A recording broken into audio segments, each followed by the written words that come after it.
Novel CEO Wanita berlanjut lagi di part ke-38 dengan judul kali ini adalah Tidak Bisa Menebak. Selamat mendengarkan cerita novel Romansa Kultivasi Donghua ini. Part 38 Wanita CEO.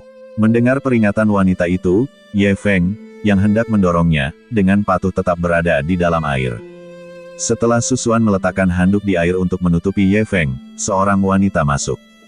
Melihat Susuan, ia tersenyum dan berkata, "Kenapa kamu masih suka mandi dengan pintu terbuka?" Menanggapi pertanyaannya, Susuan menjawab dengan tenang. "Angin mungkin yang membuka pintunya. Bisakah kamu menutupnya untukku?" "Benarkah? Angin yang membukanya, dan orang lain yang melakukannya." Melihat implikasi dalam kata-katanya, Susuan melihat sekeliling ruangan dan bertanya, "Apakah kamu melihat orang lain di ruangan ini selain aku? Siapa yang tahu kalau mereka melompat keluar jendela dan melarikan diri? Kak, kalau kamu datang ke sini hanya untuk mencurigaiku tanpa alasan, maka aku sarankan kamu pergi." Melihat sikapnya, wanita itu berkata sambil tertawa dingin, "Ayah ingin kamu pergi ke pertemuan sekarang." "Baiklah." Melihat Susuan tidak bergerak setelah berbicara, wanita itu berkata dengan tidak sabar, "Aku baru saja bilang, ayah ingin kamu pergi ke pertemuan, kenapa kamu tidak bergerak? Bagaimana aku bisa bergerak kalau kau di sini? Cih, mana mungkin aku mau lihat badanmu, Ham." Melihatnya mendengus dan menggerakkan pinggulnya saat pergi, Susuan menghela napas lega dan segera berdiri. Setelah menarik Ye Feng yang sedang menahan napas keluar dari air, ia berkata dengan nada meminta maaf. "Maaf, bajumu basah semua." Melihatnya masih menatapnya dengan ekspresi bersalah, Ye Feng berkata dengan agak canggung, "Tidak apa-apa, lagi pula bajuku kotor, sekalian saja kucuci." Mendengar kata-katanya, Susuan menyadari bahwa ia tidak mengenakan pakaian apapun, jadi ia buru-buru mengambil handuk basah dari bak mandi dan melilitkannya ke badannya. Ye Feng tidak berani mengintip, dan segera keluar dari bak mandi, siap untuk melarikan diri. Namun Susuan tiba-tiba menyadari apa yang terjadi, dan menatap Ye Feng yang telah berjalan ke pintu, ia bertanya dengan dingin, "Kau mengintipku saat aku mandi?" Melihat wanita itu akhirnya menyadari apa yang sedang terjadi, Ye Feng buru-buru menjelaskan, "Aku tidak bermaksud begitu, tapi seorang gadis kecil membawaku ke sini." "Seorang gadis kecil?" "Ya, seorang gadis kecil dengan kuncir." Mendengar kuncir, Susuan tahu itu adalah adik bungsunya.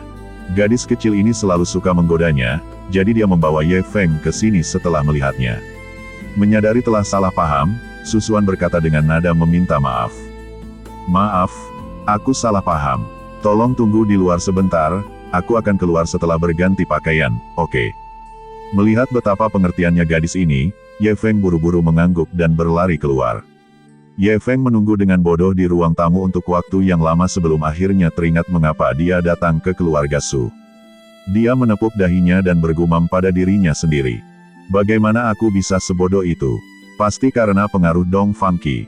Dia menyipitkan mata dan berkata dengan dingin, "Aku akan mulai dengan wanita ini." Tepat saat ia sedang mengasah pisaunya untuk kamar mandi, pintu kamar mandi terbuka, dan Susuan, yang mengenakan gaun panjang, keluar. Ketika melihat Ye Feng, ia tersenyum tipis dan berkata, "Maaf membuatmu menunggu." Melihat senyumnya yang menghangatkan hati, Ye Feng tertegun sejenak, lupa bahwa ia seharusnya membunuhnya. Lagi pula, senyum Susuan begitu polos sehingga mengingatkan Ye Feng pada gadis cantik yang ia taksir saat SMA. Melihat Ye Feng menatapnya kosong mengingatkannya pada apa yang terjadi di kamar mandi sebelumnya. Maka, ia menjambak rambut panjangnya dan berkata dengan malu-malu, "Apakah ada yang kau butuhkan di rumah keluarga Su?" Menanggapi pertanyaannya, Ye Feng segera menarik kembali tatapannya yang linglung, memalingkan wajahnya, dan berkata, "Tidak banyak, hanya melihat-lihat. Hanya melihat-lihat di rumahku. Bagaimana mungkin orang biasa bisa masuk begitu saja ke rumah orang asing, kecuali jika mereka pencuri? Apakah ia ke sini untuk mencuri sesuatu?" Tepat saat Susuan hendak bertanya, pintu tiba-tiba terbuka, dan kakak perempuannya bergegas masuk dengan cemas, berkata, "Ada yang tidak beres. Dua pria membuat masalah di rumah kita." "Tunggu, siapa mereka?" Melihat kakak perempuannya menunjuk Ye Feng, Susuan panik. Dia tahu betul karakter kakak perempuannya, dia pasti akan melebih-lebihkan dan mengarang cerita. Untuk mencegahnya merusak reputasi dan posisinya di keluarga, lebih baik mengambil inisiatif. Jadi Susuan meraih lengan Ye Feng dan berkata kepada kakak perempuannya, "Dia pacarku." "Kapan kamu punya pacar? Apa urusanmu kalau aku punya?" Kakak perempuannya menatap Ye Feng, merasa ada yang tidak beres.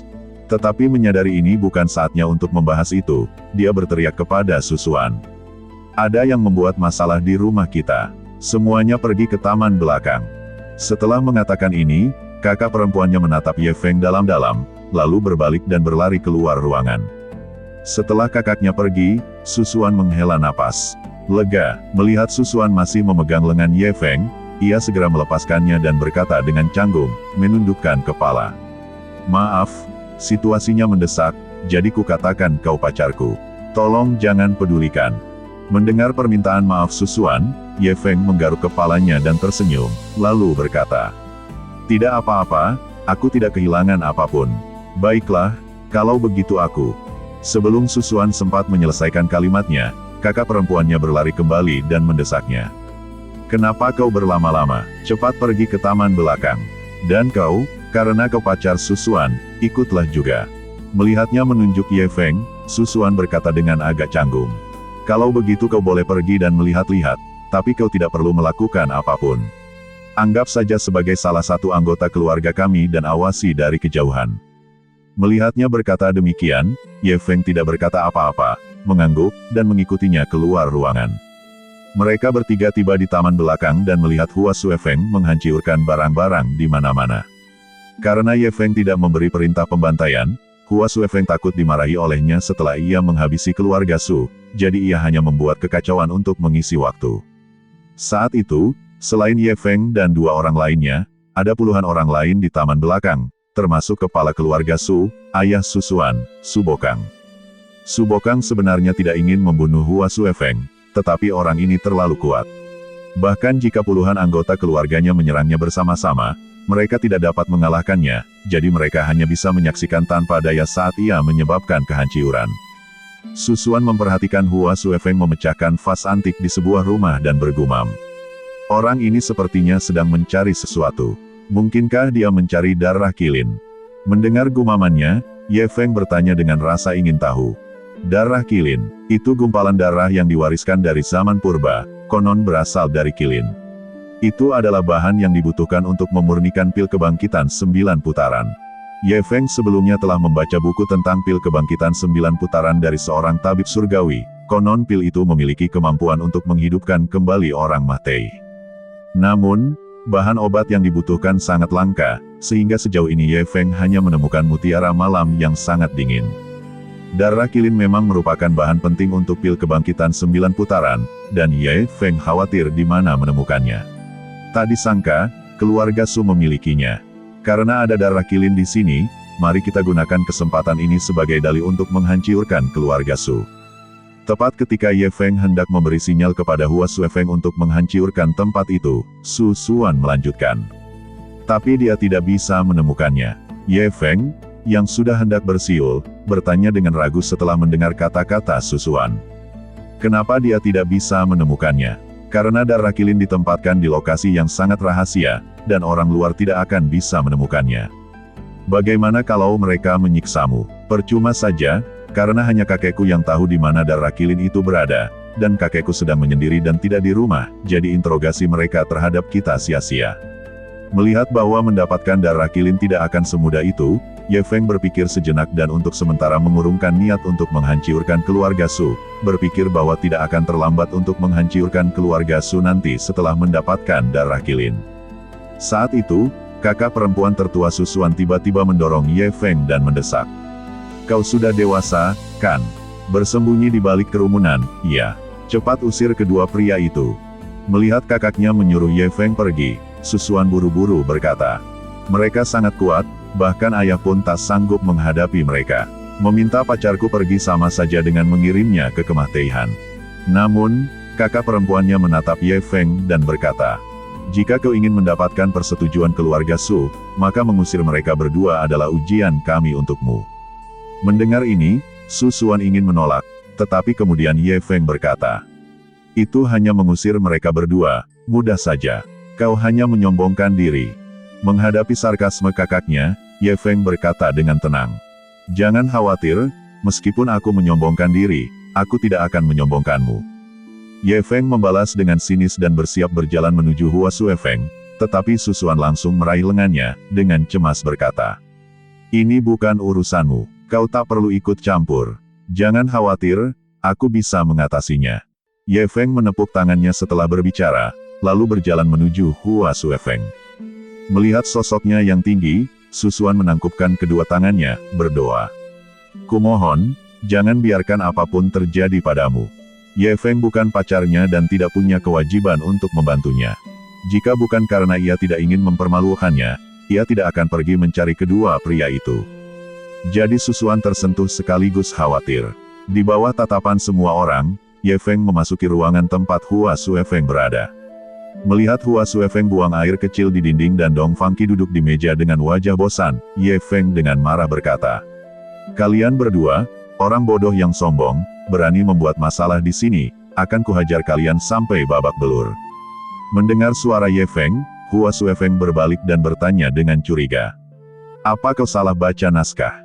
Ye Feng buru-buru menghampirinya dan berbisik. Rencananya berubah, aku tidak akan menghancurkan keluarga Su. Kakak, rencanamu terus berubah. Rencana tidak bisa mengikuti perubahan. Sebentar lagi, kau akan bekerja sama denganku, aku akan berpura-pura menghajarmu, lalu kau akan berkendara ke terminal bus di pusat kota dan menungguku. Apa sebenarnya yang akan kau lakukan? Nanti ku ceritakan, bekerja samalah denganku sekarang. Setelah Ye Feng selesai berbicara, ia menamparkan kepala Hua Suefeng dan mengumpat. Kau tidak akan tersesat, kalau begitu aku akan menunjukkan kemampuanku. Melihat Ye Feng mendorongnya setelah berbicara, Hua Suefeng berkata dengan kesal. Jangan dorong aku bisa jalan sendiri. Kalau begitu cepat pergi. Kata Ye Feng, bersiap untuk menyuruh Dong Fangqi pergi juga, tetapi tiba-tiba, ia dihujani rentetan pukulan. Setelah dipukul di mata oleh Dong Fangqi, Ye Feng menutupi mata kirinya dan bergumam. Kenapa kau memukulku? Menanggapi pertanyaan Ye Feng, Dong Fangqi berkata dengan serius. Bos, kurasa kalau kau mau berpura-pura, kau harus melakukannya sampai tuntas, kalau tidak, kau akan terlalu palsu sampai-sampai tidak terluha. Masuk akal. Melihat Ye Feng setuju dengan saran Dong Fangqi, Hua Suefeng mengayunkan lengannya dan menamparkan bagian belakang kepala Ye Feng. Setelah menamparkan Ye Feng ke tanah, Hua Suefeng menendangnya sambil berkata, Feng kecil, itu hanya akting, jangan dianggap serius. Ye Feng menutupi kepalanya dan mengumpat. Kau pikir ini akting? Kau benar-benar berani. Kalau akting, itu harus nyata. Dasa Chun, jangan hanya berdiri di sana, ayo pukul dia. Maka, setelah menghajar Ye Feng, Hua Suefeng dan Dong Fangqi bergandengan tangan. Hua tua, kau benar-benar keterlaluan barusan, menendang selangkangan bosku. Aku sudah lama bersabar dengannya, dan sekarang akhirnya aku punya kesempatan untuk menghajarnya, aku akan menghajarnya sampai babak belur. Ye Feng bangkit dan mengumpat punggung mereka sambil berjalan pergi. Kedua kutu kupret itu, mereka benar-benar membalas dendam padaku. Meskipun ia marah, ia sudah terlanjur dihajar, jadi ia terpaksa menuruti saja. Maka Ye Feng mengambil meja dan melemparkannya ke arah mereka, sambil berteriak. Kalau kalian berdua berani mengacau keluarga Su lagi, aku akan membunuh kalian. Ketika Ye Feng keluar rumah dengan badan memar dan babak belur, keluarga Su langsung memberinya tepuk tangan meriah. Banyak anggota keluarganya sendiri yang tidak bisa berbuat apa-apa terhadap kedua orang itu, tetapi anak ini telah mengusir mereka. Menyebutnya sebagai penyelamat keluarga Su tidaklah berlebihan. Saat itu, Su Bokang menghampiri Ye Feng, memandangi wajahnya yang memar dan bengkak, lalu berkata sambil tersenyum. Anak muda, kau sungguh hebat. Menanggapi pujian Su Bokang, Ye Feng melambaikan tangannya dan berkata dengan rendah hati. Tenang saja, tenang saja. Pada saat ini, seorang pria menatap wajah Ye Feng sejenak, lalu tiba-tiba menunjuknya dan berkata. Bukankah kau dari keluarga Sen? Mendengar bahwa Ye Feng berasal dari keluarga Sen, anggota keluarga Su yang hadir langsung mengubah ekspresi mereka dan buru-buru mundur. Su Bokang menatap pria yang berbicara itu dan bertanya. Apakah kau yakin dia dari keluarga Sen? Tentu saja aku yakin. Kemarin aku pergi ke keluarga Sen, dan dialah. yang menghajar kita. Melihat bahwa Ye Feng memang dari keluarga Sen, Su Bokang langsung memancarkan niat membunuh. Pada saat ini, kakak perempuan tertua Susuan menunjuk Susuan dan berkata, "Ayah, pria ini adalah pacar Susuan. Jadi, Susuan telah mengkhianati keluarga Su kita." Susuan tidak menyangka Ye Feng berasal dari keluarga Sen, kalau tidak, dia pasti tidak akan mengatakan bahwa Ye Feng adalah pacarnya. Susuan buru-buru menatap Su Bokang dan berkata dengan cemas, "Ayah, ini tidak seperti yang ayah pikirkan." Kakak tertuanya mendorongnya dengan keras dan bertanya, "Kau sendiri yang bilang dia pacarmu, dan sekarang kau berubah pikiran." "Bukan begitu. Lalu bagaimana? Katakan padaku." Itu, Susuan ragu-ragu untuk waktu yang lama, tidak tahu bagaimana menjelaskannya. Su Bokang menatap Susuan dengan kecewa dan berkata dengan pedih, "Aku tidak pernah menyangka putriku akan menjadi pengkhianat keluarga. Kalian, lemparkan dia ke hukuman Mahtei. Aku akan mengurusnya nanti." Tepat ketika kedua pria itu menangkap Susuan dan hendak membawanya ke hukuman Mahtei, Ye Feng, yang sedari tadi diam, mengejek. "Beginikah caramu memperlakukan penyelamat keluarga Su dan penyumbang besar keluarga Su?" Menghadapi sarkasme Ye Feng, Su Bokang menatapnya dengan dingin dan bertanya, "Apa maksudmu? Kau pikir aku maksud apa? Kalau bukan demi Susuan, aku tidak akan membantumu mengusir mereka berdua. Sekarang masalah sudah selesai, kau malah berbalik melawanku setelah memanfaatkanku. Konyol sekali. Kau bilang kau mengusir mereka berdua. Bisa ku bilang kalian semua berpura-pura untuk menipu kami. Jangan lupa, kau dari keluarga Sen."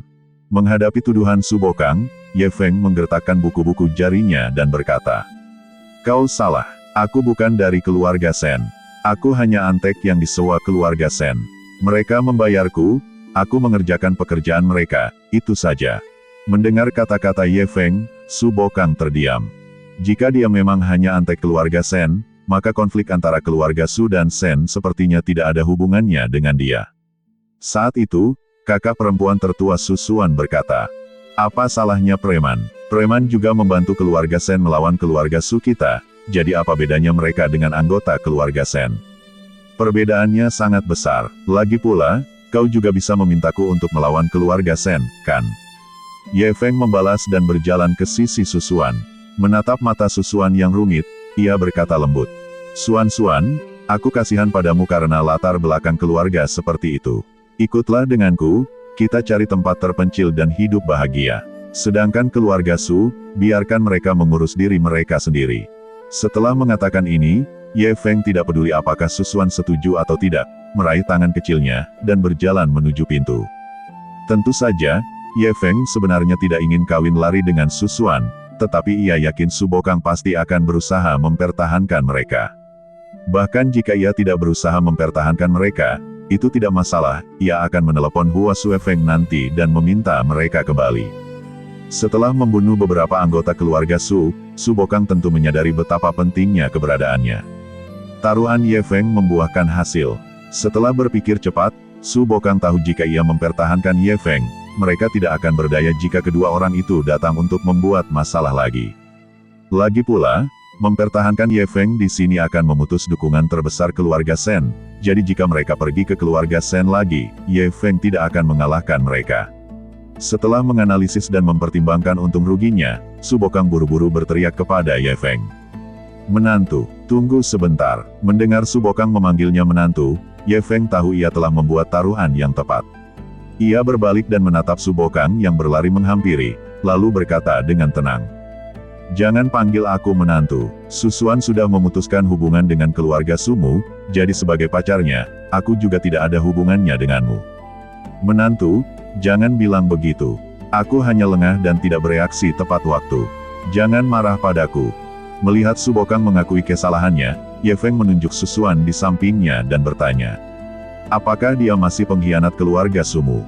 "Pengkhianat, Susuan adalah penyumbang besar bagi keluarga kita. Siapapun yang berani mengatakan putriku pengkhianat, aku tidak akan pernah memaafkan mereka." Melihat Su Bokang mengatakan ini, Ye Feng tersenyum tipis pada Susuan. Susuan menatap kosong ke arah Ye Feng, bertanya-tanya betapa hebatnya pria ini, mampu mengubah situasi pasif menjadi aktif. Su Bokang cukup senang, jadi dia menyiapkan jamuan untuk berterima kasih kepada Ye Feng. Setelah menuangkan segelas anggur untuk Ye Feng, Su Bokang berkata sambil tersenyum. "Menantu, berapa yang keluarga Sen bayarkan padamu?" "2 kali lipat harga pasaran. 5 juta. Keluarga Sen benar-benar tahu cara menghabiskan uang. Mendengar bahwa harga untuk para preman di sini hanya 2,5 juta, Ye Feng bertanya dengan rasa ingin tahu. "Apakah 5 juta terlalu banyak?" "Menantu, aku tahu kau dari kota besar. Di tempat kecil seperti kami, 5 juta sudah cukup besar. Kau tahu, harga rumah di sini hanya 500 yuan per meter persegi. Itu berarti rumah seluas 100 meter persegi hanya berharga 50.000 yuan. Namun, harga rumah rata-rata di kota Donglin adalah 20.000 yuan, jadi rumah seluas 100 meter persegi setidaknya berharga 2 juta. Jadi, 5 juta di sini setara dengan..." Ye Feng memainkan jarinya cukup lama, tetapi tidak berhasil. Lagi pula, matematika bukanlah keahliannya, merencanakan adalah keahliannya. Sambil menggelengkan kepala, ia menepis pikiran itu dan menatap Su Bokang, bertanya. "Apa dendam keluarga Sumu terhadap keluarga Sen? Mengapa kalian bertengkar tanpa henti?" Su Bokang menghela napas dan menjawab. "Keluarga Su dan keluarga Sen dulunya seperti saudara, dengan interaksi yang sering. Namun, sebuah takdir yang tragis menyebabkan hubungan kami hancur seketika, yang menyebabkan konfrontasi sengit yang meningkat hingga titik kehancuran bersama. Ternyata putri ketiga Su Bokang jatuh cinta pada putra bungsu Sen Fu. Hal ini disambut baik oleh kedua keluarga, karena pernikahan akan mempererat hubungan.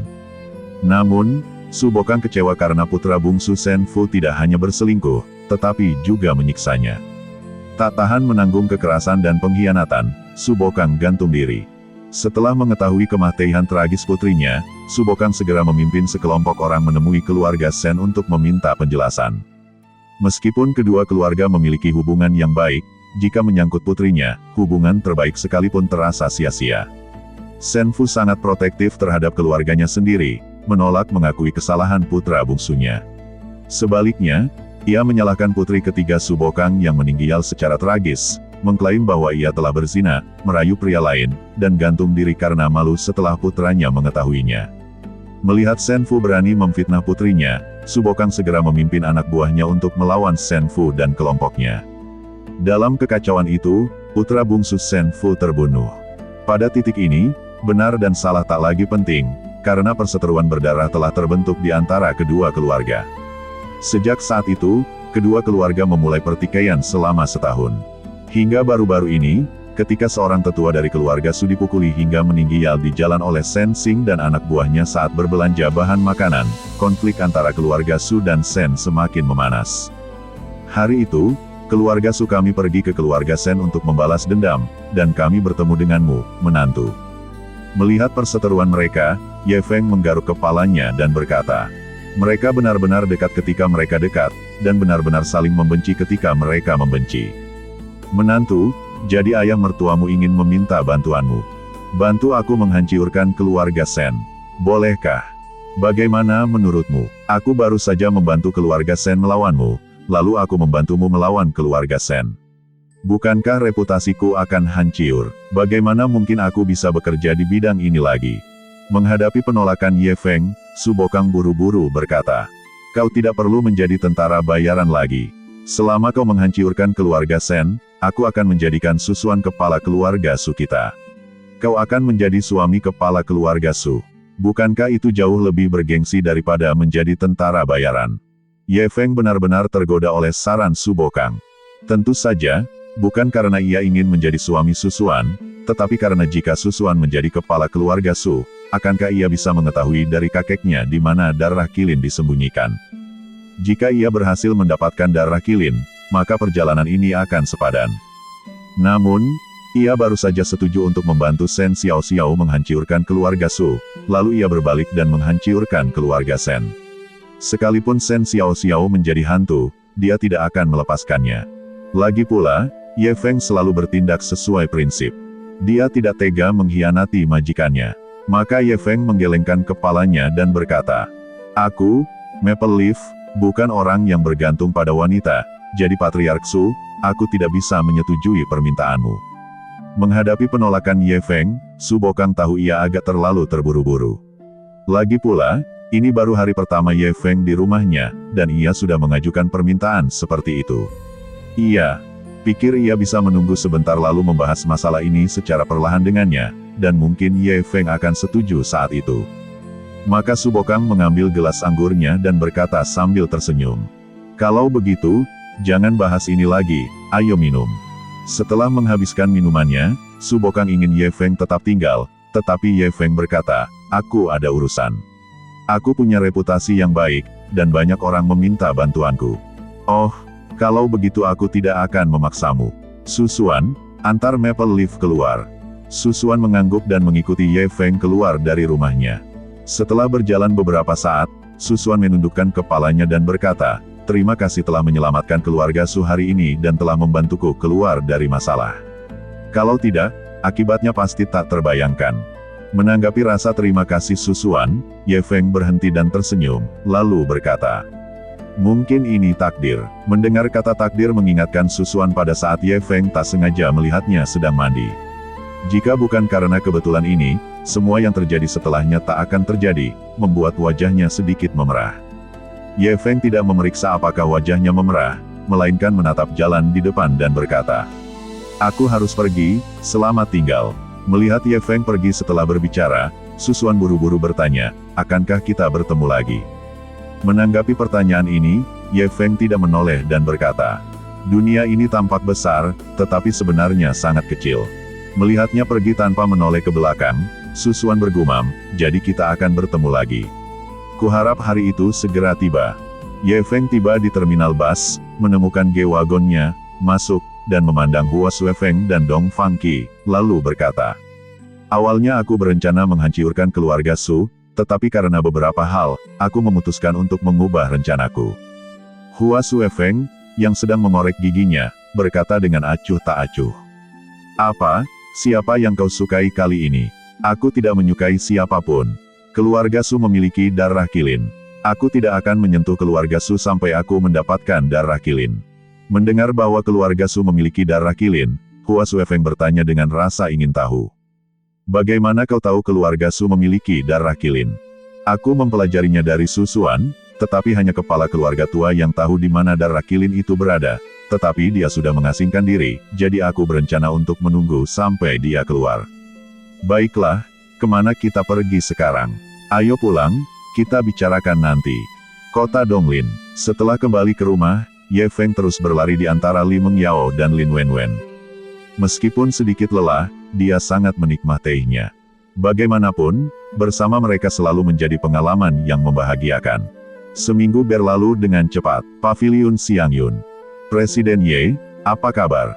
Melihat anak-anak muda yang energi di alun-alun, Ye Feng mengacungkan jempol dan berkata sambil tersenyum. Presiden Yan, seperti yang diharapkan dari seseorang yang terlibat dalam organisasi teroris, kemampuan rekrutmen Anda sungguh mengesankan. Apa yang Anda bicarakan? Organisasi saya adalah organisasi pembunuh, bukan organisasi teroris. Melihat Yan Muer memutar bola matanya dan menuju gedung kantor, Ye Feng menyusulnya dan berkata sambil tersenyum. Aku hanya bercanda, jangan marah. Apa aku sepicik itu? Hati Presiden Yan seluas tawon Zumula, bagaimana mungkin picik? Mendengar maksud tersirat Ye Feng, Yan Muer berkata dengan nada menawan. Menyebalkan sekali, hehe. Keduanya berjalan memasuki kantor pemimpin sekte, dan Yan Muer menyilangkan kaki indahnya dan bertanya. Ngomong-ngomong, apakah Anda punya teknik kultivasi yang cocok untuk saya latih? Sebagai pemimpin sekte, akan memalukan jika tersiar kabar bahwa saya tidak menguasai teknik bela diri apapun. Bukankah Paviliun Xiangyun punya teknik kultivasi? Itu untuk para murid, saya tidak ingin berlatih teknik yang sama dengan mereka. Mendengar ini, Ye Feng bergumam. Tapi saya tidak punya teknik kultivasi apapun. Apakah teknik kultivasi ganda bisa berhasil? Teknik kultivasi ganda, ya, Mengyao, Wenwen, dan saya sedang berlatih teknik ini, dan cukup efektif. Apakah Anda ingin mencobanya? Mendengar bahwa Ye Feng sedang berlatih teknik bersama Li Mengyao dan Lin Wenwen, pikiran Yan Muer langsung melayang. Mengira orang ini akhirnya sadar, ia berkata dengan genit. Kalau begitu, kunci pintunya agar tidak ada yang bisa mengganggu kita. Ya, kita tidak boleh membiarkan siapapun mengganggu kita saat berlatih. Ye Feng sebenarnya hendak mengunci pintu seperti orang bodoh, tetapi ketika ia berbalik, ia tercengang. Hanya dalam 3 detik, Yan Muer telah berganti pakaian dengan gaun tidur sutra putih. Saat itu, Yan Muer menoleh ke samping, karena dari sudut ini, sosoknya yang indah dapat terlihat jelas. Ia sengaja menyelipkan rambut panjangnya ke belakang telinga dan menatap Ye Feng yang tercengang, berkata dengan menggoda. Aku siap berlatih teknik 2 orang. Bagaimana denganmu? Melihat Yan Muer yang memikat, Ye Feng bertanya dengan agak bingung, bisakah kau ceritakan bagaimana kau bisa melepas pakaianmu dan mengenakan gaun tidur dalam 3 detik? Bukankah seharusnya kau ada di sini berlatih denganku sekarang? Aku sedang berlatih denganmu, tapi aku hanya ingin tahu bagaimana kau bisa melakukan begitu banyak hal dalam 3 detik. Sederhana saja, kemarilah dan aku akan memberitahumu. Mengira wanita itu benar-benar akan memberitahunya, Ye Feng dengan bodohnya berjalan mendekat. Namun, begitu ia sampai di Yan Muer langsung memeluknya erat lalu menciumnya dengan kasar. Ye Feng buru-buru mendorongnya, menyeka air liur di bibirnya, dan berkata dengan nada kesal. Kenapa kau menciumku? Bagaimana menurutmu? Kau sudah mengisyaratkannya dengan begitu jelas, bagaimana mungkin aku tidak mengerti maksudmu? Tidak, apa yang kuisyaratkan? Yang disebut kultivasi ganda, bukankah memang seperti itu? Oke, berhentilah berpura-pura menjadi pria sejati, kemarilah, sayang.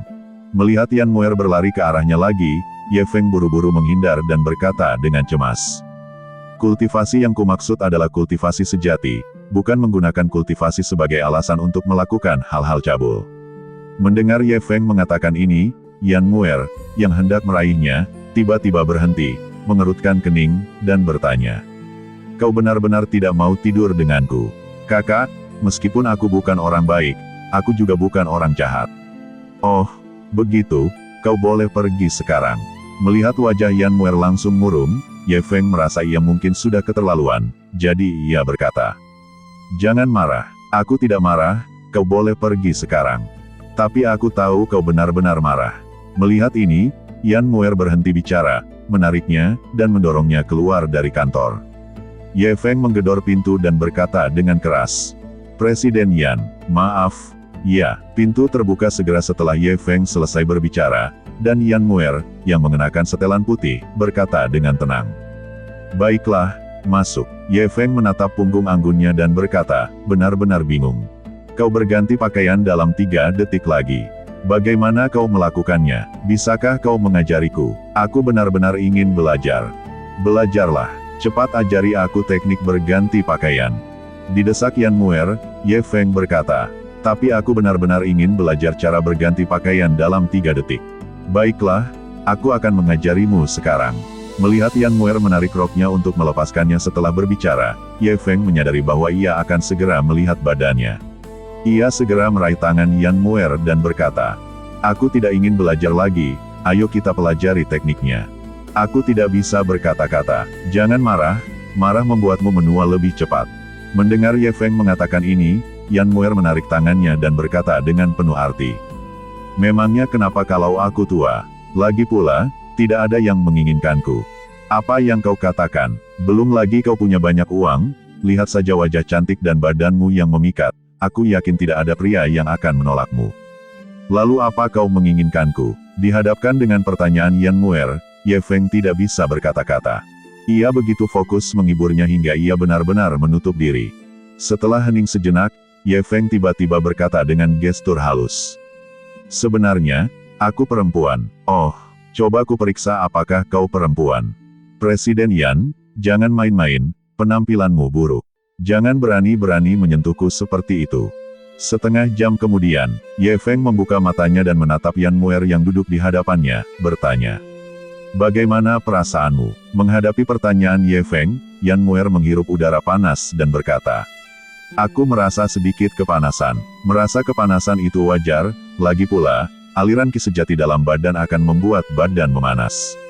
Sebelum ia sempat selesai berbicara, Ye Feng berhenti. Karena ia benar-benar bisa melihat badan Yan Muer yang anggun. Bukan karena Ye Feng memiliki penglihatan sinar X, melainkan karena Yan Muer berkeringat deras, menyebabkan pakaiannya menempel erat di badannya. Melihat wajahnya yang memerah, Ye Feng mengulurkan tangan dan menyentuh dahinya, merasakannya sangat panas, lalu buru-buru berkata, "Kamu telah memasuki penyimpangan Ki, berhentilah berkultivasi segera." Namun, berhenti berkultivasi sia-sia, karena penyimpangan Ki menyebabkan Ki sejati melonjak liar di dalam badannya, dan dia sekarang merasa sangat tidak nyaman. Melihatnya terkulai di sofa kesakitan, Ye Feng segera menuangkan segelas air dingin untuknya, memeluknya, dan berkata, "Minumlah air dulu, lalu tenanglah." Yan Muer menyesap air, menggenggam tangan Ye Feng, dan berkata dengan tidak nyaman, "Aku merasa sangat panas di dalam, seperti terbakar. Kutu kupret, sepertinya aku hanya bisa menggunakan pendinginan fisik." Ye Feng bisa menggunakan telapak esnya untuk mendinginkannya, tetapi meskipun suhu akan turun, dia akan membeku. Jadi Ye Feng meletakkan gelasnya, mengangkat Yan Muer, dan pergi ke ruang duduk di sebelahnya. Dia menempatkan Yan Muer di bak mandi, menyalakan pancuran, dan mulai membilasnya. Setelah beberapa saat, melihat Yan Muer belum membaik, Ye Feng mengulurkan tangan dan menyentuh air di bak mandi, menyadari bahwa suhu badannya justru memanaskan air. Ia menyadari jika Yan Muer terus seperti ini, ia pasti akan mati. Meskipun hubungan Ye Feng dan Yan Muer tidak sedekat itu, mereka masih sedikit bermesraan, dan ia tidak bisa hanya melihatnya mati seperti ini. Namun, menggunakan teknik telapak es mungkin akan membekukannya sampai mati. Setelah merenung sejenak, Ye Feng tiba-tiba mendapat ide. "Aku akan menggunakan teknik telapak es pada diriku sendiri. Itu akan memicu mekanisme perlindungan badanku, dan aku tidak akan mati beku." Setelah menemukan solusi, Ye Feng bergegas masuk ke bak mandi dan menatap Yan Muer yang setengah tertidur, lalu berkata, "Bersabarlah sedikit lagi, ini akan segera berakhir." Setelah mengatakan ini, Ye Feng meletakkan telapak tangannya di dadanya, lalu mulai mengeluarkan udara dingin dari telapak tangannya. Ketika lapisan es terbentuk di badan Ye Feng, mekanisme perlindungan diri terpicu secara pasif, dan gelombang panas mulai terbentuk di badannya. Melihat es mencair dengan cepat, Ye Feng tahu metode ini berhasil, jadi ia mengulurkan tangan dan memeluk Yan Muer erat-erat, menatap wajah cantiknya yang begitu dekat, dan berkata, "Mungkin agak dingin, tapi tidak akan menyakitimu." Mendengar kata-kata Ye Feng, Yan Muer membuka matanya, meliriknya, mengangguk pelan, lalu menutup matanya kembali. Saat Ye Feng mulai menggunakan metode pendinginan fisik, suhu badan Yan Muer memang turun dengan cepat. Ketika Yan Muer terbangun, ia melihat Ye Feng memeluknya erat-erat. Melihat wajah tampannya, Yan Muer tak kuasa menahan diri untuk mencium bibirnya. Namun, kali ini Ye Feng tidak melepaskannya, karena panas dan dingin yang bergantian membuatnya masuk angin. Setelah melepaskan bibir Ye Feng, Yan Muer tersenyum dan berkata, "Jangan salah paham, aku hanya ingin mengungkapkan rasa terima kasihku dengan menciummu." Mendengar penjelasannya yang tidak tulus, Ye Feng menghela napas dan dengan lemah melepaskannya, mencoba keluar dari bak mandi, tetapi ia merasa pusing dan jatuh ke tanah. Melihatnya terbaring di tanah dengan wajah tidak nyaman, Yan Muer segera keluar dari bak mandi dan menatapnya, bertanya, "Ada apa?" Tidak ada apa-apa. Tapi kamu terlihat sangat tidak nyaman." "Aku hanya pilek, aku hanya butuh obat flu." "Kamu pilek, kalau begitu kamu tidak bisa memakai baju basah lagi, biar aku bantu ganti baju." Melihatnya mengulurkan tangan untuk melepas bajunya, Ye Feng mencoba menghentikannya, tetapi saat itu, Ye Feng selema anak ayam, bahkan tidak bisa mengangkat tangannya. Entah disengaja atau karena kecerobohannya, Yan Muer menghabiskan lebih dari setengah jam untuk mengganti baju Ye Feng. Ia membantu Ye Feng berbaring di tempat tidur di ruang tamu, menemukan obat flu di lemari, dan berkata, "Aku akan menyuapimu." Setelah Ye Feng membuka mulut dan mengambil kapsul dingin itu, ia menatapnya dan berkata, "Boleh aku minta air? Aku haus sekali." "Oke." Yan Muer menuangkan segelas air dan menatap Ye Feng, lalu berkata, "Tidak nyaman bagimu minum air seperti ini, biar aku yang menyuapimu." Ia pikir Ye Feng akan membantunya duduk dan menyuapinya, tetapi Ye Feng malah menyesapnya lalu menundukkan kepalanya ke bibir. Melihat tindakan Yan Muer, Ye Feng buru-buru berkata, "Aku bisa minum air sendiri." Tidak bisa, jangan bergerak, aku akan menyuapimu sedikit lagi." "Sungguh, tidak perlu, Memem." 10 menit kemudian. Kali ini, Ye Feng yakin Yan Muer sengaja melakukannya. Lagi pula, setengah gelas air bisa ia minum dalam sedetik, tetapi dengan bantuan wanita ini yang memaksa, ia butuh 10 menit penuh untuk menghabiskannya. Yan Muer menyeka bibirnya, masih menginginkan lebih, dan berkata, "Kurasa kau masih ingin minum, aku akan menyuapimu lagi."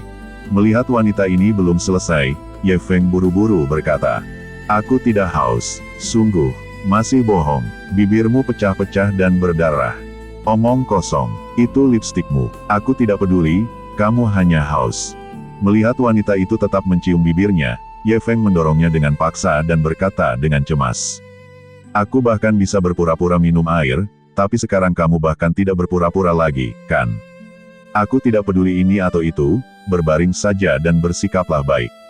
Melihat Yan Muer menekannya ke tempat tidur dan menciumnya dengan kasar, Ye Feng menangis dan berkata, "Kamu jahat, aku tidak akan bersamamu lagi."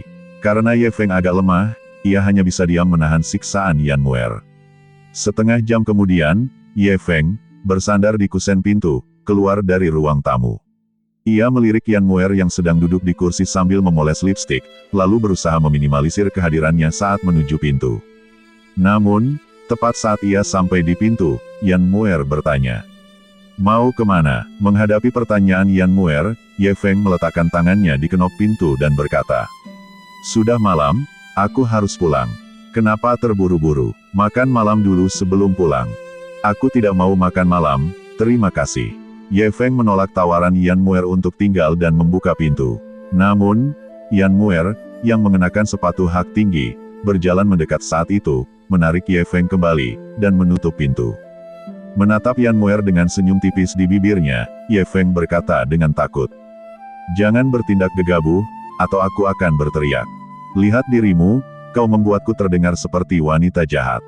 Karena kau bukan wanita jahat, lepaskan aku. Kau belum pulih sepenuhnya. Kalau kau bertemu berandalan wanita di jalan, kau bahkan tak akan punya kekuatan untuk melawan. Jadi, kau harus pulih dulu sebelum pergi." Menghadapi kekhawatiran Yan Muer, Ye Feng berkata penuh arti, "Kau yakin lebih aman kalau aku tinggal? Kau menyebalkan sekali," kata Yan Muer genit, menatap bibir Ye Feng dan tersenyum.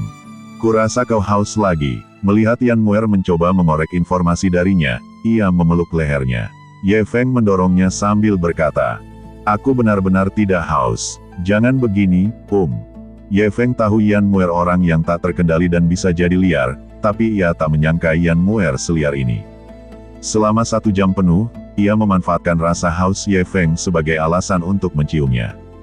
Ye Feng menyadari bahwa jika ia tidak bisa pergi, ia pasti akan dilecehkan olehnya malam itu, jadi ia diam-diam mengirim pesan kepada Wang Xiangling. Setelah menerima permintaan bantuan Ye Feng, Wang Xiangling segera tiba di paviliun Xiangyun. Ia mengetuk pintu kantor dan berkata, "Ye Feng, kau di sini. Ada sesuatu yang sangat penting untuk kukatakan padamu." Mendengar suara Wang Xiangling, Yan Muer, yang sedang memeluk dan mencium Ye Feng, mendongak. Menatap Ye Feng dalam peluhannya, ia berbisik, "Bagaimana dia tahu kau di sini?" Dihadapkan dengan pertanyaan Yan Muer, Ye Feng buru-buru menggelengkan kepalanya. "Aku juga tidak tahu. Kalau begitu aku akan memberimu air nanti." Melihatnya melepaskannya dan menuju pintu, Ye Feng segera menyeka bibirnya. Yan Muer membuka pintu dan menatap Wang Xiangling di luar, bertanya, "Ada apa dengan Ye Feng?" "Ah, kakekku ingin bertemu dengannya. Apakah dia di sini?" Wang Xiangling selesai berbicara dan, tanpa menunggu Yan Muer menjawab, ia menyelinap melewatinya. Benar saja, begitu melihat Ye Feng, ia segera menghampiri, menggenggam tangannya, dan berkata dengan manis, "Sayang, kakekku ingin bertemu denganmu. Ikutlah denganku." Melihat penyelamatnya akhirnya tiba, Ye Feng buru-buru mengangguk. Mengalihkan pandangannya ke Yan Muer yang berdiri di pintu dengan tangan bersedekap, Ye Feng berkata dengan lemah, "Presiden Yan, aku akan pergi dengan Xiangling sekarang. Kita bisa bicarakan nanti." Melihat Wang Xiangling membantu Ye Feng pergi, Yan Muer mensibir dan berkata, "Semakin kau menolakku, semakin aku menginginkanmu." Wang Xiangling masuk ke dalam mobil, menatap Ye Feng yang duduk di kursi penumpang dengan wajah lesu, lalu berkata dengan masam, "Biasanya kau bahkan tidak mengizinkanku untuk bermesraan denganmu, tapi kau datang ke sini untuk bermesraan dengan Yan Muer, kan?" Menghadapi keluhan Wang Xiangling, Ye Feng menyeka keringat dingin di dahinya dan berkata dengan kesal, "Aku sama sekali tidak menunjukkan kasih sayang padanya. Aku lemah karena pilek, dan Yan Muer takut terjadi sesuatu padaku dalam perjalanan pulang, jadi dia memaksaku menginap. Aku sedang terburu-buru pulang, jadi aku memintamu untuk menjemputku. Cih, kau pikir aku anak 3 tahun? Aku tidak percaya. Percaya atau tidak, antar saja aku kembali ke Kyoto. Melihat Ye Feng mendesah panjang setelah berbicara, Wang Xiangling berpikir sejenak, lalu bangkit, memeluk wajahnya, dan menciumnya dengan paksa. Ye Feng mendorongnya sekuat tenaga, dengan marah berkata, "Aku sudah seperti ini, dan kau masih memanfaatkanku. Yan Muer boleh menciummu, dan kau suamiku, jadi tentu saja aku boleh menciummu lebih sering lagi." Omong kosong, Yan Muer tidak menciumku, dan aku bukan suamimu. Jangan bicara omong kosong. Aku tidak peduli, kemarilah. Begitu saja, Ye Feng baru saja lolos dari satu bahaya, lalu terjerumus ke bahaya lain. Setelah Wang Xiangling puas berciuman, ia menyenandungkan sebuah lagu dan melaju menuju kota Donglin. Menatap malam di luar jendela, Ye Feng berkata, "Xiangling, menurutmu bagaimana kita harus memilih untuk memaksimalkan keuntungan kita?" Ye Feng kini berada dalam dilema. Sebelumnya ia berjanji pada Shen Xiaoxiao untuk menghancurkan keluarga Su, tetapi karena insiden pertumpahan darah kilin, Ye Feng harus menunda rencana ini.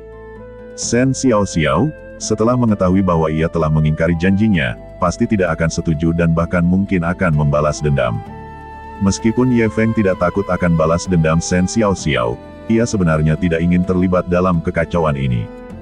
Karena itu, satu-satunya pilihan Ye Feng adalah menghancurkan keluarga Shen, termasuk Shen Xiaoxiao.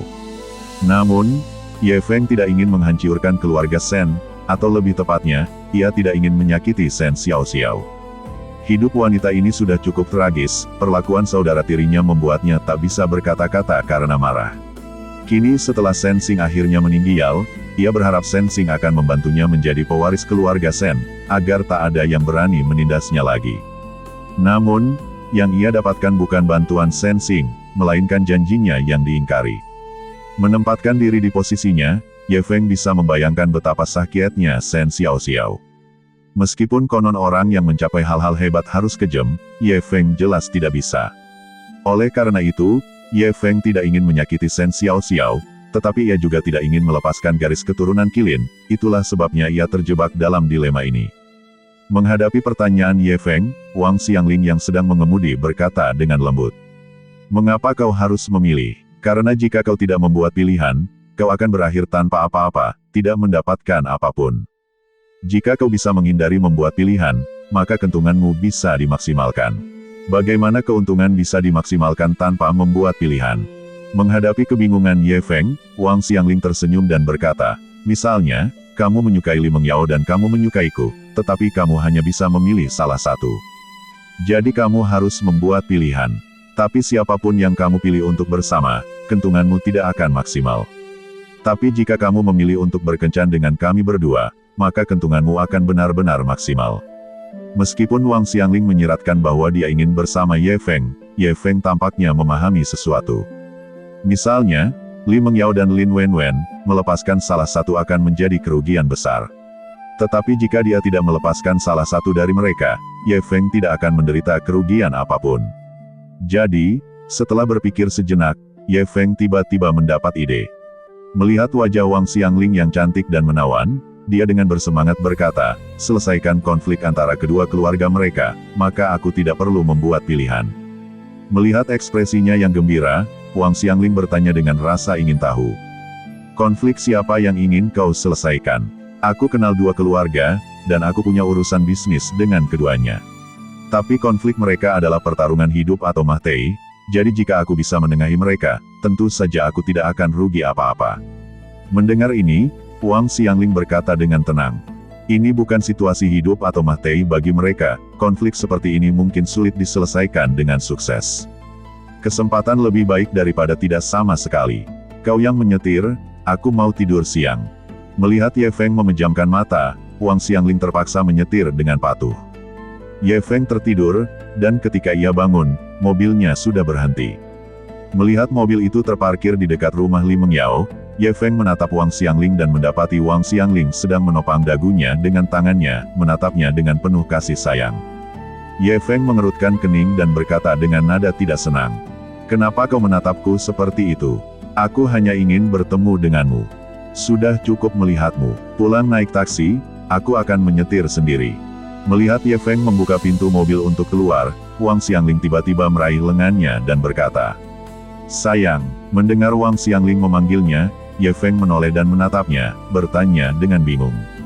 "Ada apa?" Menghadapi pertanyaan Ye Feng, Wang Xiangling tersenyum tipis dan berkata, "Tidak apa-apa, ada apa denganmu?" Ye Feng duduk di kursi pengemudi, menyalakan mobil, dan hendak pergi ketika ia mendengar Wang Xiangling berkata dengan lantang, "Sayang, aku mencintaimu." Melihat wanita itu mengungkapkan cintanya dan bahkan membuat bentuk hati dengan tangannya, Ye Feng menggelengkan kepalanya tanpa daya dan pergi. Meskipun Ye Feng sangat mencintai Li Mengyao dan Lin Wenwen, setelah menghabiskan begitu banyak waktu bersama Wang Xiangling, ia mulai menaruh perasaan padanya. Lagi pula, siapa yang tidak menyukai gadis secantik dan semanis itu, berbadan indah, berkeluarga baik-baik, dan berbakti padanya. Namun, Ye Feng sudah kewalahan menghadapi Li Mengyao dan Lin Wenwen, jadi ia memutuskan untuk mengurus Wang Xiangling nanti. Keesokan paginya, Li Mengyao bangun dan secara naluriah meraih orang di sampingnya, tetapi mendapati seseorang di sana. Membuka matanya dan melihat Ye Feng, senyum bahagia terpancar di wajahnya, dan ia pun meringkuk dalam peluhannya. Gerakan kecil Li Mengyao membangunkan Ye Feng, yang mendesah pelan dan dengan lembut mengelus punggungnya yang halus, berkata dengan lembut, "Kenapa kamu bangun pagi sekali? Aku tidur lebih awal tadi malam, jadi aku juga bangun pagi." "Jam berapa kamu pulang tadi malam?" "Sekitar pukul 11. Aku bahkan tidak tahu. Aku tidak ingin membangunkanmu, jadi aku tidak terlalu berisik." Oke, keduanya berpeluhan dan kembali tidur. 1 jam kemudian, Ye Feng sedang menyiapkan sarapan di dapur. Berkat kondisi fisiknya yang kuat, pileknya sembuh total hanya dalam semalam. Tepat saat Ye Feng sedang menggoreng telur, teleponnya berdering. Ia melirik teleponnya, lalu keluar dari dapur dan melihat ke atas. Setelah memastikan Li Mengyao belum turun, ia menjawab panggilan itu sambil tersenyum. "Wen, meneleponku sepagi ini, apa kau merindukanku?" "Tentu saja aku merindukanmu, tapi aku butuh bantuanmu.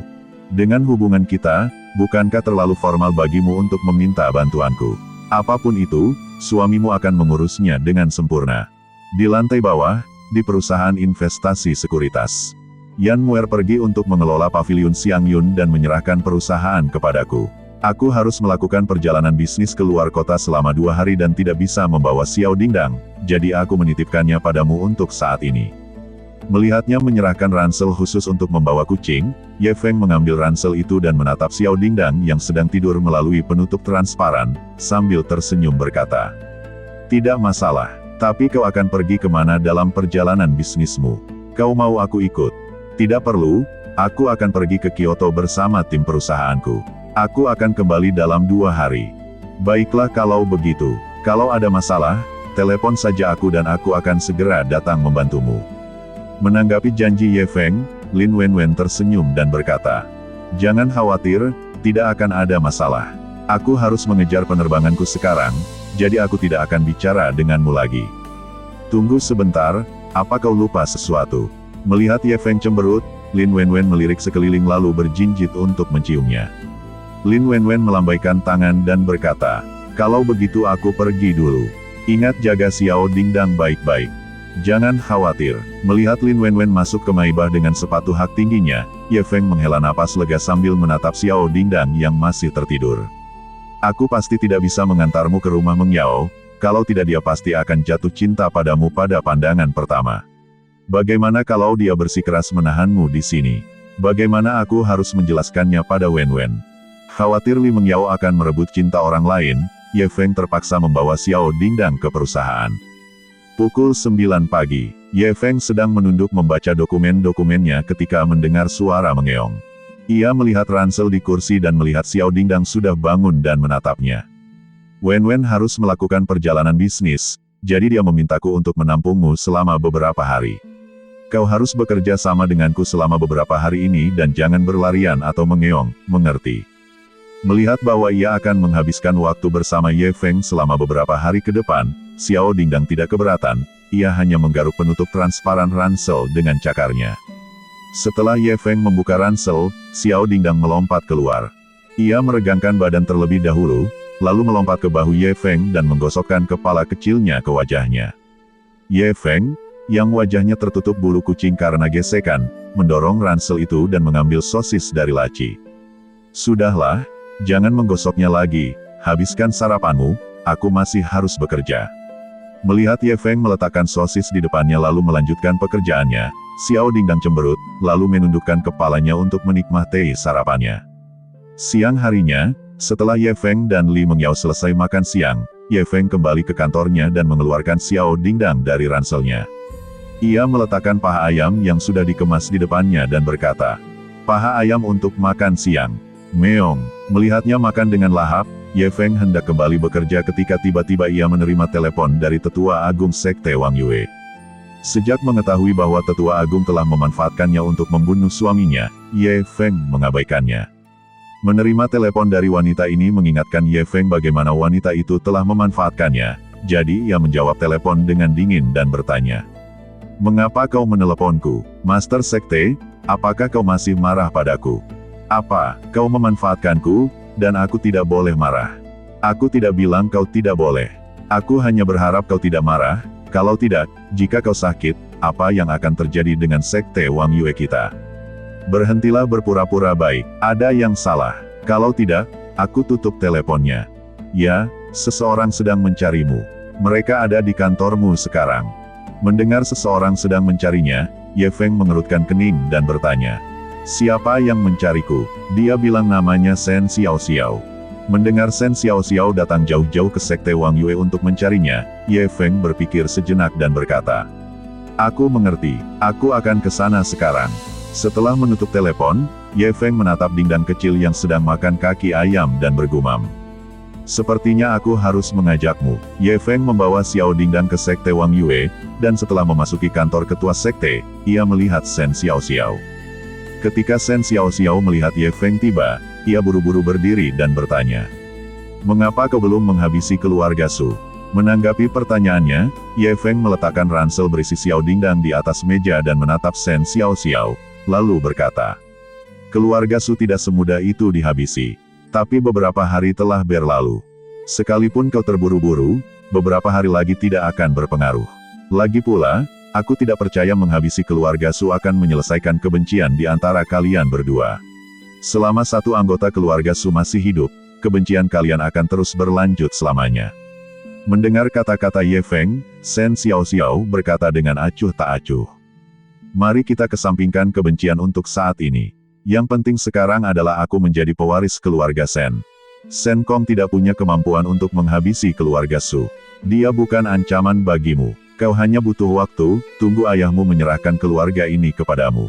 Itu akan memakan waktu lama. Lagi pula, Shen Kong pasti tidak akan hanya melihatku mewarisi keluarga, dia pasti akan ikut campur.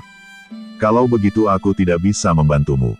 Melihat sikap Ye Feng, Shen Xiao Xiao mengerutkan kening dan bertanya, "Kau tidak berencana mengingkari janjimu, kan?" "Sejujurnya, keluarga Su punya sesuatu yang kubutuhkan, dan aku tidak akan menyentuh mereka sampai aku mendapatkannya." Mengesampingkan darah kilin, bahkan demi Susuan yang penurut, bijaksana, lembut, dan baik hati, Ye Feng tidak ingin menghancurkan keluarga Su. Shen Xiao Xiao tahu dia tidak bisa memaksa Ye Feng, jadi setelah berpikir sejenak, dia berkata, "Kalau begitu kita bicarakan tentang menghancurkan keluarga Su nanti. Pulanglah bersamaku dulu, ayahku terus membicarakanmu beberapa hari ini." Selama Shen Xiao Xiao tidak menggunakan ini sebagai alasan untuk memutuskan hubungan dengannya atau bahkan membalas dendam, semuanya baik-baik saja. Ye Feng mengangguk dan berkata, "Baiklah, kalau begitu, ayo kita kembali sekarang." Setelah Shen Xiao Xiao selesai berbicara, ia melepaskan semburan energi sejati di depannya, dan ruang di depannya terdistorsi. Melihat bahwa ia juga bisa membuat gerbang levitasi, Ye Feng buru-buru berdiri dan bertanya, "Bagaimana kau membuat gerbang levitasi? Bisakah kau mengajariku?" Menghadapi permohonan Ye Feng, Shen Xiao Xiao menatapnya dengan curiga dan bertanya, "Kau tidak tahu caranya? Jika aku tahu caranya, aku tidak akan bertanya padamu di sini. Kau sangat hebat, tapi kau tidak bisa membuat gerbang levitasi. Siapa yang akan percaya itu? Aku hanya sibuk berlatih teknik kultivasiku sebelumnya, dan aku tidak belajar cara membuat gerbang levitasi. jadi bisakah kau mengajariku? Ye Feng sangat ingin belajar cara membuat gerbang levitasi agar ia tidak perlu pergi jauh-jauh ke desa Sanglong untuk memasuki dunia bela diri. Sen Xiao Xiao menatap Ye Feng sejenak, lalu tiba-tiba tersenyum dan berkata, "Aku akan mengajarimu setelah aku menjadi pewaris keluarga. Itu akan lama, ajari aku sekarang. Jika kau ingin belajar cara membuat gerbang levitasi, bantulah aku menjadi pewaris keluarga sesegera mungkin. Ayo pergi."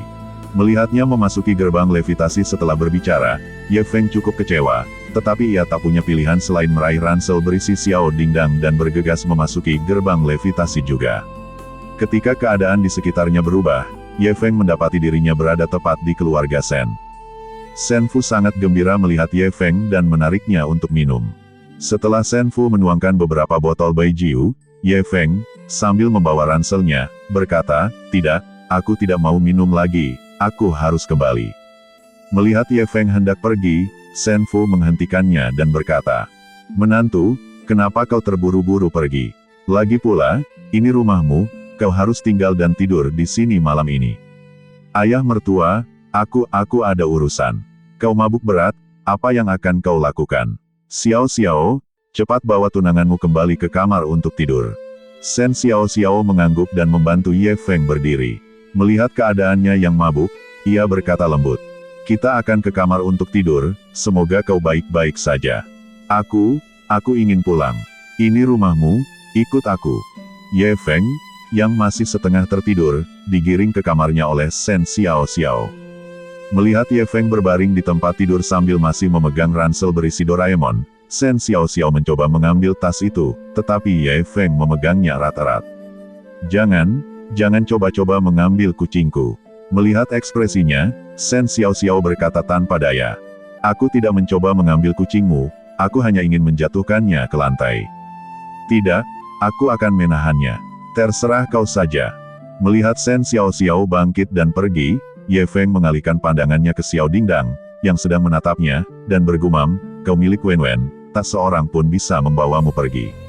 Ye Feng tidak tahu sudah berapa lama ia tertidur ketika tiba-tiba ia mendengar seorang wanita menangis dan berteriak, "Ayah, cepat kemari." Wah! Ye Feng terbangun oleh tangisan wanita itu, membuka matanya, dan berkata dengan marah, "Hantu macam apa ini, berteriak di tengah malam? Menyebalkan sekali." Setelah mengumpat, Ye Feng hendak kembali tidur, tetapi tiba-tiba merasakan sesuatu yang lengket di tangannya. Ia membuka matanya dan melihat tangannya berlumuran darah. "Apa aku sedang menstruasi?" katanya, agak bingung, ketika tiba-tiba ia melihat seorang pria terbaring di sampingnya berlumuran darah. Setelah diperiksa lebih dekat, astaga, itu Sen Kong. Ia melihat Sen Kong telah ditikam setidaknya puluhan kali, dan seharusnya ia sudah mati. "Ada apa?" Tepat ketika Ye Feng benar-benar kebingungan, Sen Fu dan selir ke-18 bergegas masuk. Begitu masuk dan menyaksikan adegan berdarah ini, semua orang tercengang. Sen Fu bergegas ke sisi Sen Kong, dan setelah memeriksa denyut nadinya sebentar, jantungnya berdebar kencang. Meskipun Sen Kong mengecewakan, ia tetaplah putranya. Kini setelah ia meninggal, Sen Fu, seorang ayah yang menguburkan putranya, langsung berlinang air mata. Melihat Sen Fu seperti ini, ibu Sen Kong langsung menyadari Sen Kong telah meninggal dan buru-buru memeluknya, meratap dengan keras. Saat itu, Sen Xiao Xiao, yang duduk di tanah dengan rambut acak-acakan, berteriak, ayah harus berlaku adil untukku." Menghadapi tuduhan putrinya, Sen Fu tiba-tiba mengalihkan pandangannya ke Ye Feng dan berteriak dengan marah. "Aku memperlakukanmu seperti menantu, dan kau membunuh anakku, kan?" Terkejut oleh tuduhan Sen Fu, Ye Feng secara naluriah bersiap untuk membalas. Lagi pula, ia telah berbaring dengan tenang di tempat tidur nyenyak, dan sama sekali tidak membunuh putranya yang tak berguna itu. Namun, Sen Xiao Xiao yang berbicara lebih dulu. "Ayah, ini bukan salah Ye Feng. Sen Kong mencoba menyerangku saat Ye Feng sedang tidur. Aku melawan dan berteriak. Ye Feng terbangun karena teriakanku dan bertarung dengan Sen Kong untuk menyelamatkanku. Sen Kong tidak bisa mengalahkan Ye Feng, jadi dia mengeluarkan pisau, dan kemudian, aku tidak tahu bagaimana dia berakhir seperti ini." Mendengar cerita Sen Xiao Xiao, Sen Fu memarahi. "Omong kosong apa yang kau ucapkan? Sen Kong kan saudaramu sendiri, bagaimana mungkin dia menyerangmu? Kenapa dia tidak menyerangku? Ayah, waktu Sensing menyerangku, aku sudah bilang, tapi apa yang terjadi? Ayah sama sekali tidak menghukumnya. Menghadapi tangisan putrinya, Senfu yang kesal berkata dengan dingin. Sensing adalah Sensing, Senkong adalah Senkong. Singkatnya, Senkong tidak akan pernah melakukan hal seperti itu. Kau lebih suka percaya pada kutu kupret Senkong itu daripada percaya padaku. Melihat wajah Sen Xiaoxiao yang berlinang air mata, Senfu berkata dengan kesal. Bukannya aku tidak percaya padamu, hanya saja semuanya terjadi begitu tiba-tiba, kau harus membiarkanku menyelidikinya secara menyeluruh. Mendengar Senfu mengatakan ini, Sen Xiaoxiao menyeka air matanya dan berdiri, menatapnya dengan dingin dan berkata, kalau begitu kau bisa menyelidikinya perlahan, Maple Leaf, ayo pergi. Melihat Sen Xiaoxiao menarik Ye Feng untuk pergi, Senfu buru-buru berkata, kalian semua tidak boleh pergi sampai masalah ini diselidiki secara menyeluruh. Apa? Kau akan menyiksa kami? Aku hanya ingin tahu apa yang sebenarnya terjadi. Aku tidak bisa membiarkan Sen Kong mati seperti ini tanpa mengetahui kebenarannya. Sen Xiaoxiao menatap Ye Feng yang kebingungan dan mensibir. Lihat, ini ayahku, dia lebih suka percaya bahwa putranya yang kutu kupret itu tidak bersalah daripada percaya bahwa kesayangannya adalah korban. Aku lelah, bawa aku pergi. Meskipun Ye Feng belum bereaksi, dia tahu dia jelas bukan pembunuh Sen Kong. Jika dia benar-benar melakukannya, bahkan jika dia mabuk berat, dia tidak akan mengingatnya. Namun, tinggal sekarang sepertinya bukan pilihan yang tepat. Dia harus pergi dulu dan kemudian menanyai Sen Xiaoxiao dengan benar tentang apa yang terjadi. Jadi Ye Feng menyeka tangannya yang berlumuran darah di celana Sen Kong, lalu mengambil ransel berisi Xiao Dingdang dan bersiap untuk pergi. Namun, Senfu menghentikannya, dengan dingin berkata, sudah kubilang, kau tidak boleh pergi. Ye Feng menatap matanya dan berkata dengan tenang, ayah mertua, kau tidak bisa hanya peduli pada putramu dan mengabaikan putrimu, kan? Setelah mengatakan itu, Ye Feng menepis tangannya dan berjalan keluar ruangan di bawah pengawasan ketat para selirnya.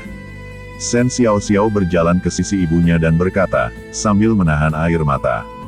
Bu, aku akan kembali setelah masalah ini diselidiki. Jaga dirimu. Meskipun Sen Xiaoxiao ingin pergi bersama ibunya, Senfu pasti tidak akan setuju, karena keberadaan ibunya di dekatnya berarti ia memiliki kelemahannya. Ibu Sen Xiaoxiao menyentuh wajahnya dan berkata dengan pedih. Putriku, aku turut berduka cita atas penderitaanmu. Sen Xiaoxiao hanya menggelengkan kepala lalu pergi bersama Ye Feng. Melihat kepergian mereka, Senfu mengepalkan tinjunya. Setelah meninggalkan keluarga Sen, Ye Feng menatap Sen Xiaoxiao yang putus asa di sampingnya dan bertanya. Apa yang kau lakukan? Aku dilecehkan oleh Sen Kong, jadi kau bangun dan membunuhnya, itu saja. Omong kosong. Kau pikir aku tidak tahu apakah aku membunuhnya atau tidak? Kau pikir aku benar-benar pingsan? Menghadapi bantahan Ye Feng, Sen Xiaoxiao hanya menundukkan kepala dan tetap diam. Menyadari bahwa kematian Sen Kong memang perbuatannya, Ye Feng hendak menginterogasinya ketika tiba-tiba ia mendengar deru sepeda motor. Beberapa pemuda, yang tidak tidur di tengah malam, mengendarai sepeda motor butut dan melaju kencang di jalanan.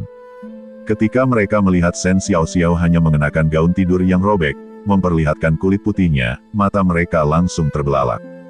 Mereka menginjak rem mendadak dan berhenti di samping Ye Feng dan Sen Xiaoxiao. Salah satu pria berambut pirang itu mencengkeram lengan Sen Xiaoxiao dan berkata dengan nada mesum. Kakak, aku punya adik laki-laki yang ingin mengenalmu. Sebelum Sen Xiaoxiao sempat melawan, Ye Feng menamparkan pria berambut pirang itu hingga jatuh ke tanah. Setelah menendang wajahnya dengan keras, ia mengumpat. Kutu kupret, melecehkan perempuan tak bersalah, hah. Akan kuhajar kau sampai mati. Melihat Ye Feng benar-benar bergerak, para pemuda lainnya mengeluarkan berbagai pisau, siap menyerangnya. Namun, jika Ye Feng bahkan tidak bisa mengalahkan para pemuda ini, ia seharusnya tidak repot-repot datang ke dunia bela diri untuk mempermalukan dirinya sendiri. Setelah melancarkan serangkaian pukulan yang membuat sekelompok pemuda itu berlumuran darah, Ye Feng mengumpat. Kalau kau sampai ke sini lagi, membuat masalah, melecehkan perempuan, aku akan pergi ke rumah orang tuamu dan bicara dengan mereka. Melihat sekelompok anak-anak itu telah melarikan diri, Ye Feng akhirnya mengalihkan pandangannya ke badan Sen Xiaoxiao. Ia begitu fokus mencari tahu apa yang terjadi sehingga tidak menyadari bahwa Shen Xiaoxiao kini sepenuhnya terekspos. Ia mengulurkan tangan dan melepas mantelnya, menyampirkannya di bahunya. Menatapnya, ia bertanya, "Katakan padaku, apa yang sebenarnya terjadi?" Menghadapi pertanyaan Ye Feng, Shen Xiaoxiao menghela napas pelan dan berkata, "Ayo cari tempat yang tenang, dan aku akan menceritakannya perlahan." Karena Ye Feng tidak memiliki mata uang lokal, ia tidak bisa mendapatkan kamar hotel. Dan mengingat penampilannya, Shen Xiaoxiao mungkin juga tidak punya uang. Tepat ketika Ye Feng hendak menemukan jembatan penyeberangan, Shen Xiaoxiao mengeluarkan uang 100 yuan dari saku mantelnya. "Ayo kita cari kamar." Ye Feng merebut uang itu dari tangannya, bertanya dengan curiga. "Kapan aku mendapatkan 100 yuan di sakuku? Aku menaruhnya di sakumu saat kau tidur." Mendengar Shen Xiaoxiao yang menaruhnya di sana, Ye Feng semakin yakin bahwa semua yang terjadi malam ini adalah perbuatan wanita ini. Mereka pergi ke hotel terdekat dan memesan kamar. Ye Feng meletakkan ranselnya di atas meja, membuka penutup transparan, dan mengeluarkan Xiao Dingdang. Sambil mengelus bulu lembut guguk kecil itu, Ye Feng menatap Shen Xiaoxiao yang sedang duduk di tempat tidur sambil memeluk lututnya, dan berkata, "Kita sudah menemukan tempat yang tenang. Kamu bisa bicara sekarang." Shen Xiaoxiao menarik napas dalam-dalam dan menatap Ye Feng, lalu berkata, "Shen Kong datang ke kamarku dan menganiayaku, jadi aku mengambil pisau dan membunuhnya." Omong kosong. Meskipun Shen Kong adalah orang tak berguna yang hanya makan dan menunggu kematian, dia tidak akan sampai menganiaya Shen Xiaoxiao. Lagi pula, bahkan jika dia benar-benar menginginkan badan Shen Xiaoxiao, dia tidak akan melakukannya saat masih hidup. Melihat Ye Feng tidak mempercayainya, mata Shen Xiaoxiao langsung berkaca-kaca, dan ia tersedak.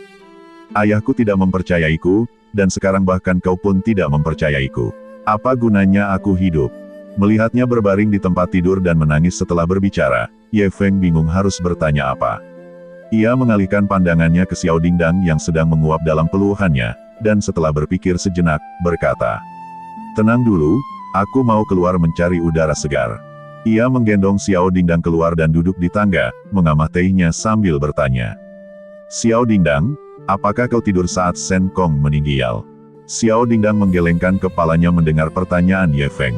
Melihatnya belum tidur saat itu, Ye Feng melanjutkan bertanya, "Lalu apa yang sebenarnya terjadi?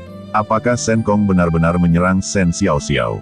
Menanggapi pertanyaan ini, Xiao Dingdang memberi isyarat ke udara dengan cakar kecilnya, seolah-olah menjelaskan apa yang terjadi dalam bahasa isyarat. Setelah Xiao Dingdang selesai menjelaskannya, Ye Feng terdiam. Setelah beberapa saat, ia menghela napas panjang dan berkata dengan agak sedih, "Aku juga tidak mengerti bahasa isyarat kucing, di mana aku bisa menemukan penerjemah." Melihat Ye Feng tidak mengerti, Xiao Dingdang langsung melompat dari gendongannya dan jatuh ke tanah, menunjuk dirinya sendiri lalu ke jendela hotel. Ye Feng berpikir sejenak, lalu bertanya dengan ragu, "Maksudmu kau Shen Xiaoxiao sekarang?" Melihat Ye Feng akhirnya mengerti, Xiao Dingdang cepat mengangguk, lalu menunjuk Ye Feng dan kemudian ke arah lokasi keluarga Shen. Kali ini Ye Feng mengerti, melihatnya dan berkata, "Aku Shen Kong sekarang, kan? Lalu, apa yang terjadi?" Xiao Dingdang tidak menjawab Ye Feng, melainkan menggosok-gosok kakinya. Melihat ini, Ye Feng bertanya dengan bingung, "Apakah kau menderita kutu air?" Dingdang kecil, yang terlalu malas untuk memberi isyarat lagi, hanya melingkarkan ekornya di kaki Ye Feng lalu memberinya tatapan menggoda. Ye Feng mengerjap dan buru-buru berkata, "Maksudmu Shen Xiaoxiao merayu Shen Kong?" "Meong." Dingdang kecil mengeong, lalu melanjutkan menjelaskan apa yang terjadi dengan isyarat. 1 jam kemudian, Ye Feng kembali ke kamarnya. Melihat Shen Xiaoxiao berbaring di tempat tidur membelakanginya, Ye Feng berkata dengan dingin, "Shen Xiaoxiao, kau benar-benar tahu cara menjebak seseorang." Mendengar Ye Feng mengatakan ini, Shen Xiaoxiao tersedak dan berkata, "Aku tidak tahu apa yang kau bicarakan. Akulah korbannya." "Berhenti berpura-pura. Kau sengaja merayu Shen Kong, membuatnya berpikir kau ingin melakukan sesuatu dengannya. Shen Kong awalnya ingin membawamu ke kamarnya, tetapi kau bilang akan lebih seru di kamarmu sendiri, karena aku sedang mabuk dan tertidur. Shen Kong bodoh, dia benar-benar percaya padamu. Jadi kau memanfaatkan kurangnya persiapannya dan menikamnya sampai mati, lalu menjebakku. Apa aku benar?" Mendengar penjelasan Ye Feng, Shen Xiaoxiao tiba-tiba berbalik dan bertanya. Bagaimana kau tahu? Kalau kau tidak ingin orang lain tahu, jangan lakukan itu sejak awal. Cih, kau pasti pura-pura tidur, kalau tidak, kau tidak mungkin tahu. Melihat ekspresi tidak puasnya, Ye Feng berkata tanpa daya. Apa yang kau lakukan pada Shen Kong tidak ada hubungannya denganku, tapi kau tidak bisa menyalahkanku atas perbuatanmu sendiri. Hanya dengan menyalahkanmu aku bisa membersihkan namaku. Lagi pula, siapa yang menyuruhmu untuk tidak menghancurkan keluarga Su? Aku tidak punya pilihan selain mengambil risiko dan menggunakan metode ini untuk membunuh Shen Kong, agar aku pasti menjadi pewaris keluarga Shen. Meskipun Ye Feng telah diperalat oleh Shen Xiaoxiao, ia sulit untuk marah. Lagi pula, Shen Xiaoxiao telah melakukan segalanya, dan ia hanya menanggung kesalahannya. Namun, Ye Feng sudah terbiasa menanggung kesalahan begitu sering. Ia memasukkan kembali guguk kecil itu ke dalam ranselnya dan menepuk-nepuk kepalanya, lalu bertanya. Bagaimana jika ayahmu sama sekali tidak mempercayaimu? Menanggapi pertanyaan ini, Shen Xiaoxiao duduk dan tersenyum, lalu berkata. Itulah mengapa aku menyeretmu ke dalam masalah ini. Apa maksudmu? Jika aku membunuh Shen Kong, ayahku mungkin tidak akan percaya ceritaku yang dibuat-buat, tetapi jika kau percaya, dia tidak punya pilihan selain mempercayainya. Kenapa? Sederhana saja, dia membutuhkan bantuanmu untuk melawan keluarga Su dan membangkitkan kembali keluarga Shen kita. Jika dia menyinggungmu, dia akan menggali kuburnya sendiri. Jadi aku yakin, ayahku akan meneleponku untuk meminta maaf sebelum jam 8 besok pagi. Melihat sikap percaya dirinya, Ye Feng berkata dengan sedikit skeptis. Apakah kau benar-benar yakin? Jika aku tidak yakin, aku tidak akan melakukan ini. Pokoknya, tunggu saja besok pagi. Melihatnya menghentakkan kaki setelah berbicara dan kemudian dengan gembira berbaring di tempat tidur, tatapan Ye Feng semakin dalam. Keesokan harinya, Ye Feng sedang tidur dengan ranselnya ketika ponselnya berdering. Mengira itu ponselnya, Ye Feng segera mengeluarkannya. Ia membuka mata dan melirik ponselnya, hanya untuk menyadari bahwa itu bukan miliknya. Menunduk ke tempat tidur, ia melihat Shen Xiaoxiao merogoh sakunya dan mengeluarkan sebuah ponsel. Melihat nomornya, ia tersenyum pada Ye Feng dan berkata, "Ini ayahku." Setelah menjawab telepon, ekspresi Shen Xiaoxiao langsung berubah. Ia tersedak. "Ayah, aku tidak menyalahkanmu. Aku mencintaimu, ayah."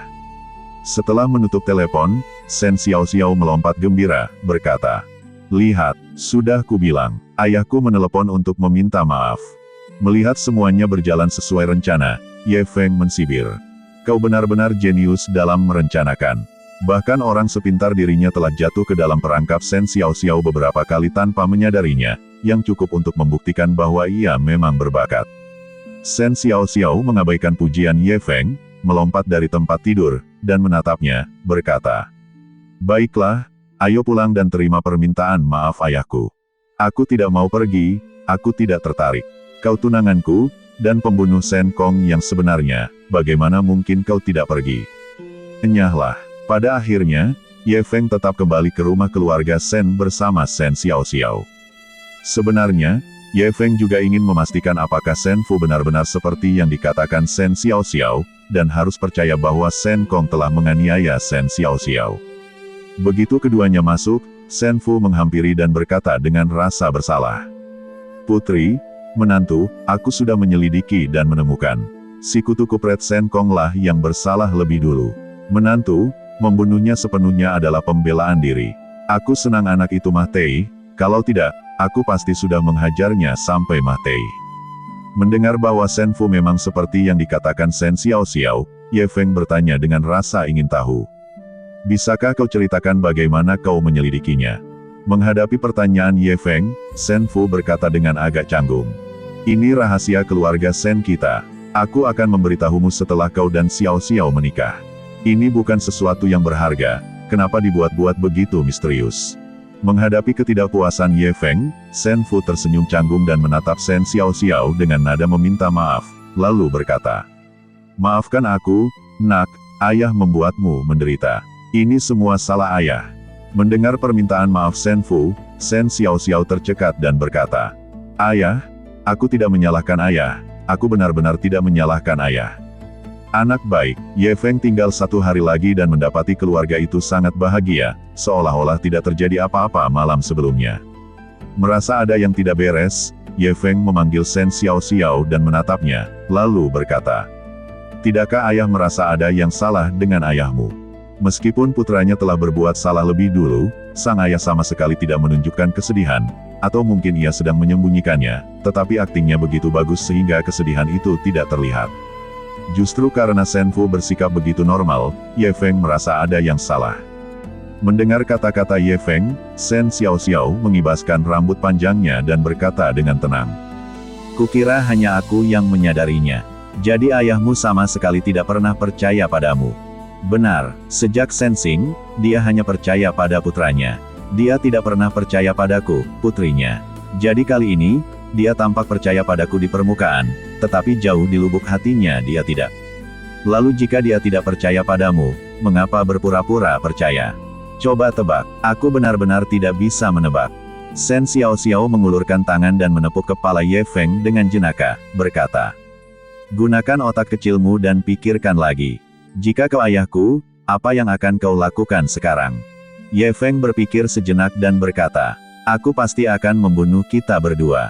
Itu asumsimu punya kekuatan, tapi bagaimana kalau tidak? Bertahan, atau menemukan seseorang yang lebih kuat?" Shen Xiao mengangguk, menyilangkan tangan, dan berkata, "Kau benar, alasan ayahku memilih bertahan sekarang adalah karena dia menunggu untuk menemukan seseorang yang lebih kuat darimu. Begitu orang itu datang, dia akan merobek semua topeng kepura-puraan." Bersambung.